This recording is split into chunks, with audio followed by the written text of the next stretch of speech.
Oke, selamat siang. Kembali lagi di channel Gumuk Wawasan. Kali ini saya akan mereview sebuah buku karangan Ahmad Mansur Suryanegara yang berjudul Api Sejarah Jilid 2 ya.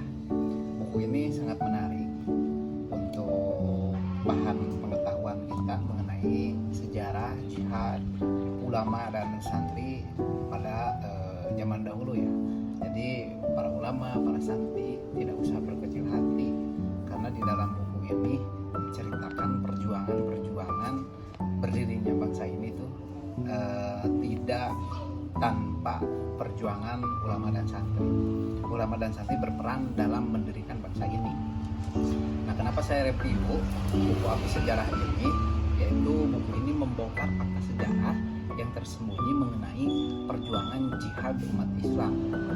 Nah, sekaligus melakukan rekonstruksi terhadap upaya apa?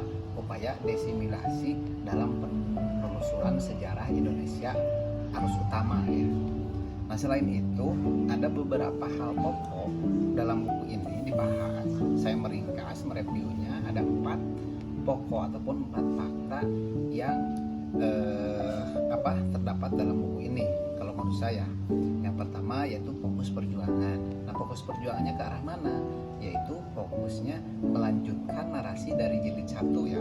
Dari jilid 1 buku ini berfokus pada sejarah perjuangan ulama dan santri dalam mempertahankan NKRI. Nah, sangat luar biasa kan? Luar biasa ulama dan santri itu ikut berperan dalam menegakkan NKRI. Nah, yang kedua dalam buku ini yaitu meluruskan sejarah. Meluruskan sejarah itu maksudnya membongkar upaya desimilasi dalam meluruskan fakta sejarah perjuangan bangsa yang selama ini dianggap meminggirkan peran tokoh-tokoh Islam. Yang ternyata tokoh-tokoh Islam juga berperan kan dalam membangun diri bangsa ini, mendirikan bangsa ini. Terus yang ketiga di dalam buku ini saya mengambil perspektif kritis. Perspektif kritisnya itu yaitu menyajikan pandangan alternatif atas histografi konvensional, yaitu termasuk analisis terhadap organisasi pergerakan dan peristiwa-peristiwa penting dari masa perjuangan sampai era kontemporer ya. Itu perspektif kritis. Nah, fakta yang keempat itu adalah fakta tersembunyi. Jadi apa yang tersembunyi dalam buku Api Sejarah Jilid 2 ini yaitu mengapa fakta yang jarang terungkap seperti kaitan organisasi, peran tokoh hingga peristiwa penting lainnya yang berupaya menuntaskan kepenasaran akan kebenaran sejarah.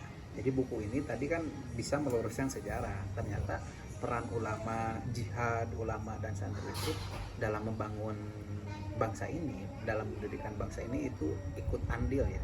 Jadi buku ini kesimpulannya, buku ini menegaskan bahwa perjuangan ulama dan santri dalam santri adalah pilar fundamental dalam kedaulatan bangsa Indonesia. Jadi jangan berkecil hati, yang lagi mondok, yang lagi pesantren, dan untuk para tokoh, para ulama, ternyata jihad dalam mendirikan bangsa ini secara sejarah juga sudah ada. Mungkin itu yang bisa saya review dalam buku ini, mudah-mudahan bermanfaat. Dan kalau ingin tahu lebih jelas, silahkan baca buku ini dengan seksama. Terima kasih. Salam literasi.